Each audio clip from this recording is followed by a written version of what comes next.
Habíamos dejado sobre la mesa de que la guerra es entre Estados Unidos y China.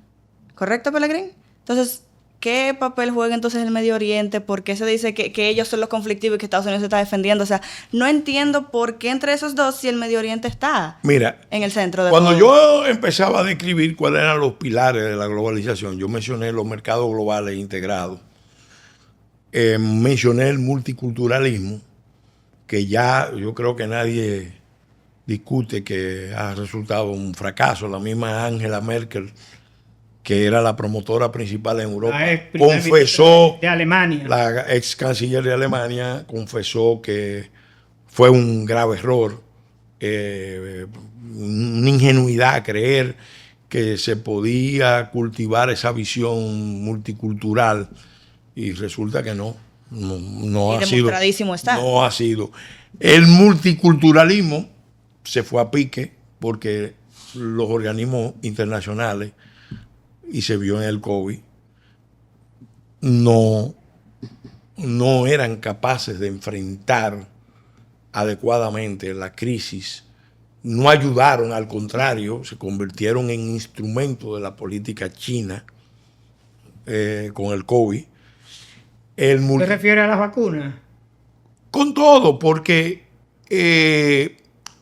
China, yo digo en mi libro que China propiamente vivió la experiencia de un Chernóbil biológico. Chernóbil fue la explosión de la planta nuclear en la Unión Soviética, en Ucrania, que fue un factor que terminó convenciendo a Mikhail Gorbachev, que lo dice en sus memorias, de que el sistema era que no funcionaba. No funcionaba, que había que profundizar la reforma, y esas reformas terminaron provocando la caída de la Unión Soviética. Entonces, fíjate, estamos viendo multilateralismo en crisis. Nosotros no tenemos que ir muy lejos para saber que el multilateralismo fracasó. Solamente tenemos que ver lo que pasa en la parte occidental de la isla de Santo Domingo. Con Haití. Con nuestros hermanos haitianos. 7 misiones de Naciones Unidas. Y cada una agrava la crisis de Haití. Entonces, y fracasa en el intento.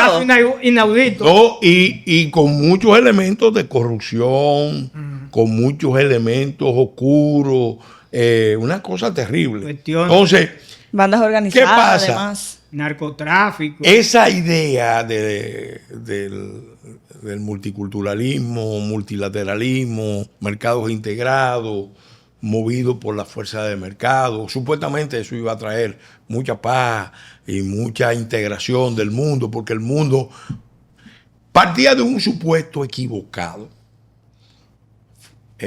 falaz. Las élites occidentales, y lo explica muy bien Emmanuel Top, un intelectual francés que ha publicado muchos libros sobre la caída de Occidente, las élites occidentales se llegaron a creer, con Estados Unidos a la cabeza, Clinton fue el que le dio el gran impulso a ese proceso, que ellos podían trabar una alianza con China, construir lo que se conoce como chimérica, la relación transpacífica de China y Estados Unidos, y que eso iba a garantizar el siglo XXI de una gran alianza de las dos superpotencias, porque China iba a permanecer concentrada en su mercado interno, concentrada en jugar el rol de fábrica del mundo, mejorando sus posiciones, sus números, las condiciones de vida de su población, pero nunca le pasó por la cabeza al liderazgo norteamericano. Y eso se ve en la memoria de Obama, se ve en la memoria de Clinton.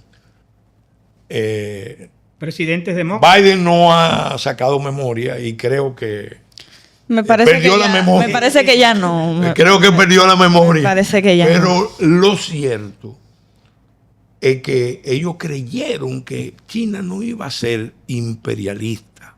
China, una gran nación, resurgió. Ellos dijeron, la prosperidad traerá en China una fase de pacificación. Nosotros somos los que tenemos las mayores inversiones, lo que le transferimos las tecnologías. Ellos no compran los bonos, ellos no financian el sobreconsumo para poder avanzar hacia la integración de los mercados. No cortaron, estaban calculando mal a China y estaban calculando mal al pueblo norteamericano. ¿Por qué? Porque cuando la población norteamericana trabajadora y la clase media tradicional norteamericana vio los efectos de eso, también produjo una reacción interna frente a esa visión. Y esa visión cerraba, que fue el otro gran error, con la promoción del transhumanismo, una ideología nueva para una etapa nueva. Vamos a crear la condición humana. Esa todavía no está enterrada. Esa está ahí moviéndose, tratando de sobrevivir.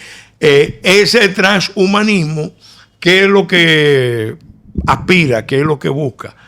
Tener el control de las tecnologías de la cuarta revolución industrial para crear una nueva condición humana. Eso implica deshacer la frontera, deshacer la familia. O sea, hacer una reingeniería. Y eso es lo que provocó en muchas partes del mundo, pero especialmente en Estados Unidos, ese movimiento que originalmente fue el Tea Party y después se convirtió con Trump en MAGA. Y ese movimiento lo sacaron del poder, yo digo que con un golpe de Estado, y tengo razones para decirlo. Y ellos volvieron y le dieron un poder enorme a Trump. ¿Con qué objetivo? Que Trump desmontara el orden global. Y se ha visto en las acciones que lo que estamos viendo es una contradicción. Por un lado, geopolítica de las grandes superpotencias, recomponiendo el orden internacional, Estados Unidos, Rusia, China, principalmente. India tratando de emerger. Y por otro lado, la contradicción dominante entre las élites globalistas que aspiran a implantar lo que Varoufakis llama un tecnofeudalismo, donde millones y millones, miles de millones en el planeta estén conectados en relaciones de servidumbre con estos aparatos, con un celular, enriqueciéndolo a los dueños de esto, a las grandes marcas, y manipulado por ellos. Entonces, ¿qué pasa?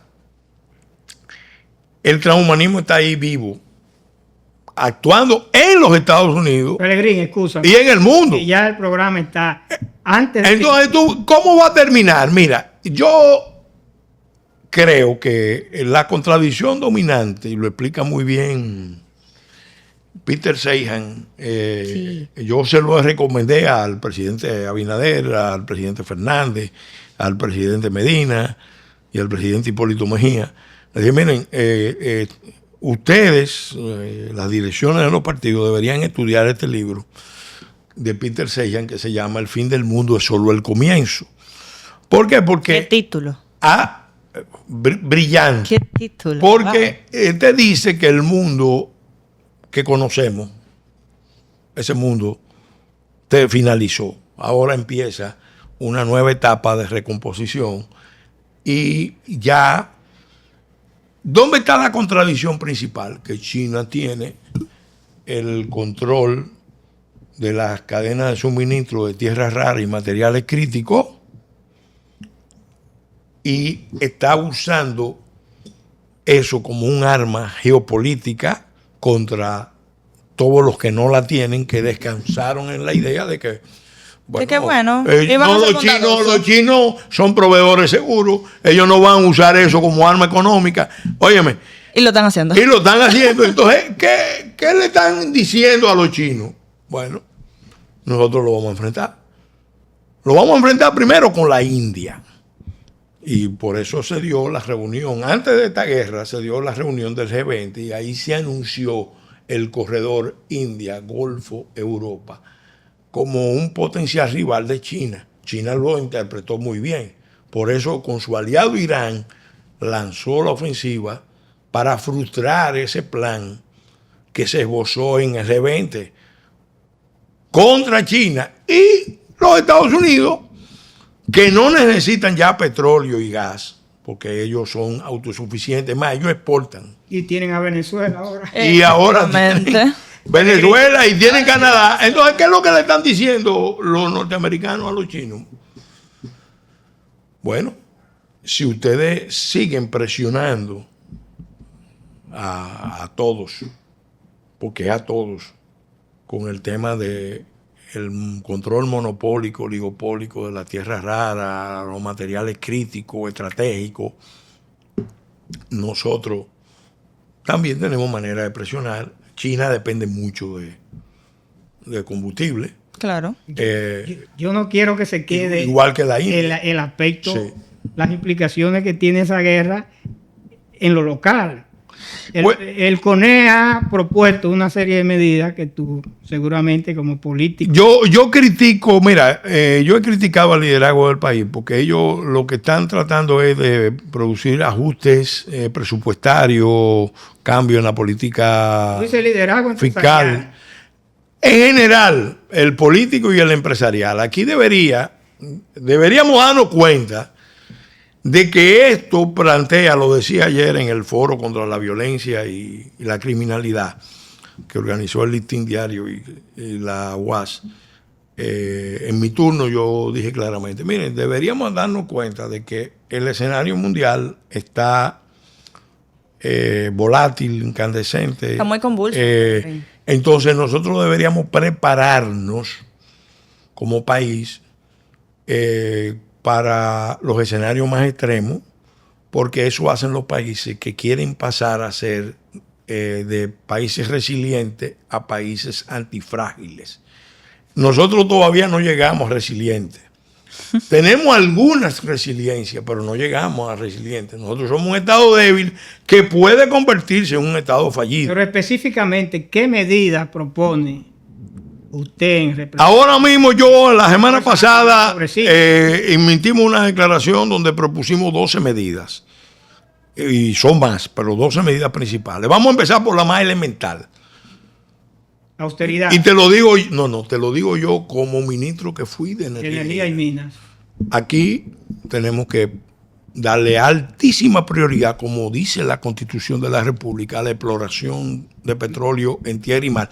Y el gobierno sabe, y lo saben las autoridades, que en la bahía de Ocoa hay un potencial importante que no se ha terminado de definir por las presiones de grupos de intereses que no quieren que República Dominicana deje de ser dependiente del petróleo y del gas.